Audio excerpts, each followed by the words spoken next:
సంతోషమంతా రెక్కలుగా రివ్వంటూ ఎగిరే పక్షులుగా ఆకాశమంతా ఆటాడుకుంటూ ఉన్నారు సరదాగా.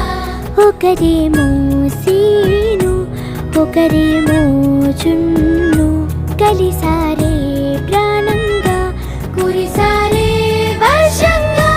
పాటేమో సీను ఆటేమో చున్ను ఒకటై ఎదిగారే మధురంగా.